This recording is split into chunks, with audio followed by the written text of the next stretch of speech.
महिला जो ये समझ रही है कि उसके बच्चे उसकी सेवा नहीं कर रहे हैं, तो सनातन में उनके लिए कितना स्कोप है और कहाँ कहाँ क्या संभावना है। सभी माओ के चरण दबा के चरणों की सेवा करते हैं। ऐसे करता है बेटा, कहीं नहीं, उनके जैसा बेटा कहीं नहीं, कहीं नहीं है बेटा।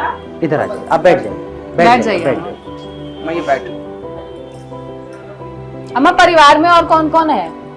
तू बेटा है बेटा, बेटी नहीं है। बेटी नहीं है। पर लेकिन एक चीज आचार्य जी मुझे बताइए, अभी जैसे आपने एक बेटे से बात करी कि अपनी मैया को लेकर जाओ, जो रो रही थी मैया, अब सनातन तो ये कभी नहीं सिखाता कि आप अपने जो बुजुर्ग हैं उनका अपमान कीजिए, उनको घर से निकाल दीजिए, उन पर हाथ उठाइए, या बुजुर्ग आपके होते हुए रो रहे हैं, ये क्या कलयुग की झलक है क्या, या समाज कैसे इस तरीके से दूषित हो रहा है? सनातन नहीं सिखाता, ये मैं काले की शिक्षा नीति सिखाती है। मैं काले कहाँ से आ गया इसमें?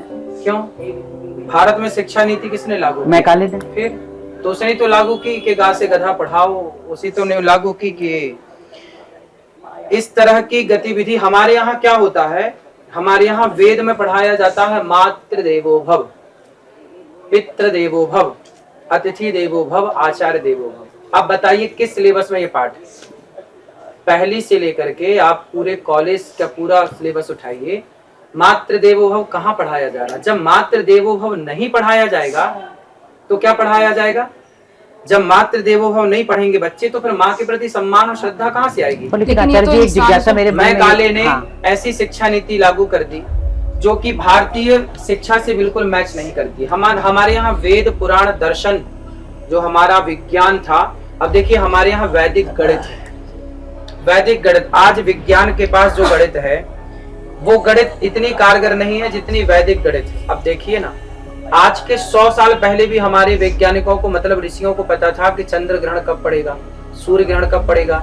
आज तो सैटेलाइट से देखा जाता है, माइक्रोस्कोप से देखा जाता है, पहले तो नहीं था माइक्रोस्कोप सैटेलाइट। फिर क्या चंद्र ग्रहण का हमें पता नहीं था? क्या हम गणना नहीं जानते थे कि ग्रह कितने हैं? क्या पृथ्वी से सूर्य की दूरी तुलसीदास जी ने नहीं कही? सारा साइंस से। क्या हमारे पुष्पक विमानों का जिक्र नहीं था? क्या हमारे यहाँ परमाणु जैसे ब्रह्मास्त्र का, सुदर्शनास्त्र का जिक्र नहीं था? क्या नहीं था? पर मेरी दो बातें, पहली बात तो ये, माफ कीजिएगा, तो पहली बात तो ये कि मैकाले को खत्म हुए तो 75 साल हो गए इस देश में, हम अमृत काल बना रहे हैं आजादी का। आपको नहीं लगता कि अब तक तो वो शिक्षा नीति बदल जानी चाहिए थी? अब तक वो शिक्षा नीति बदल जानी चाहिए थी, 75 साल हो गए शिक्षा। और दूसरी बात इसी से जुड़ी, मैकाले आया लगभग 250 साल पहले, 200 साल पहले। सनातन संस्कृति तो अनादिकाल से हजारों साल पुरानी है।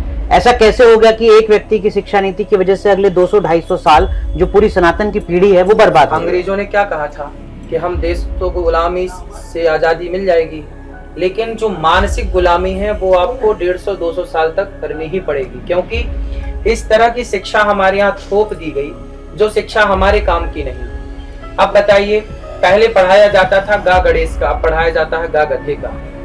इस गधे को पढ़ के आप क्या आप गणेश जैसे पुत्र बन पाओगे? हमारे यहाँ पढ़ाना किसको चाहिए?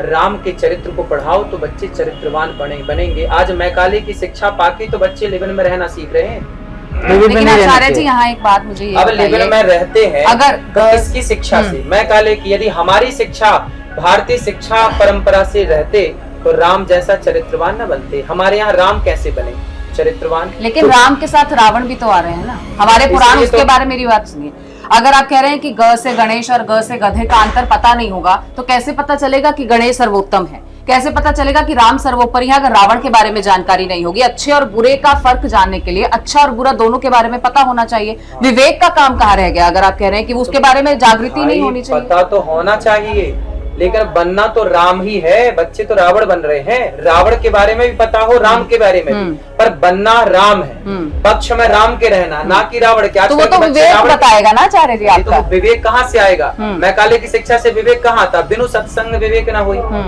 जब तक भारतीय दर्शन, भारतीय शिक्षा नहीं आप फॉलो करते तब तक विवेक जागेगा नहीं। आज जो लड़के लिवन में रह रहे हैं, आज जिन बच्चों ने अपने माँ बाप को घर से निकाल दिया, क्या विवेक था? इनके बच्चों ने ये पढ़ा होता कि मातृ देवो भव, तो ये कभी ना निकालते अपनी माँ को। पर लेकिन लिव इन में रहना, आपके जो आलोचक हैं वो कहेंगे कि साहब आप तो इस तरीके के जो अनकॉन्स्टिट्यूशनल चीजें हैं वो सब बातें कहते हैं। उनका हक, उनका जीवन, उनकी आजादी वो अपने हिसाब से जी रहे हैं। आचार्य जी कौन होते हैं जो लिव इन पर सवाल कर रहे हैं? आप ठीक कह रहे हैं कि हम कौन होते हैं, बात ठीक कह रहे हैं। लेकिन देखिए, आजाद तो था रावण, क्या राम आजाद थे? राम आजाद नहीं थे, राम मर्यादा के बंधन में थे। रावण आजाद था। जो आजाद होगा वो रावण बनेगा। शूर्पणखा आजाद थी। यदि स्त्री आजाद हो गई, जो मर्यादा के बंधन को नहीं मानती, संस्कारों के बंधन को नहीं मानती, तो वो क्या बन जाएगी? शूर्पणखा। और पुरुष आजाद हो गया जो मर्यादा को नहीं मानता, तो वो रावण हो जाएगा। इसलिए सीता जिस बंधन में थी मर्यादा के, और राम जिस बंधन में थी मर्यादा के, हमको भी उसी बंधन में रहना चाहिए। इससे जुड़ी दो बातें और हैं। आप ही के बयान जिस पे आपकी आलोचना होती है, आपने कहा महिलाओं को नौकरी नहीं करनी चाहिए, जो उसका भावार्थ था, क्या वो इसी संदर्भ में? ना, वो अलग बात थी। वो लोग क्या हमारे यहाँ आधी अधूरी बात सुनते हैं ना, आधी अधूरी बात सुन के लोग राम को भी बोल देते हैं कि राम ने सीता माँ को क्यों निकाला, सीता माँ पे लांछन लगा देते हैं आधी अधूरी। वो भी आप ही के एक बयान को कोट करते हैं। आपने कहा कि सीता माँ सुंदर थी इसलिए उनका हरण हो गया, वरना हरण नहीं होता। ऐसा है, वो बातें जो कही गई है ना, वो मैकाले की शिक्षा पढ़ने वाले नहीं समझ पाएंगे। मैं पढ़ता हूँ वेद और पुराण, तो जो मेरी बात समझेंगे, मेरी बात समझने के लिए थोड़ा बुद्धि होनी चाहिए। अब आजकल जो बच्चे हैं जो तर्क करते हैं, उनके पास उतनी समझ तो है नहीं, तो मूर्खों से क्या माथा लड़ाएं। न्यूज नेशन अब व्हाट्सएप पर खबरों के ताजा अपडेट के लिए न्यूज नेशन के इस QR कोड को स्कैन करें।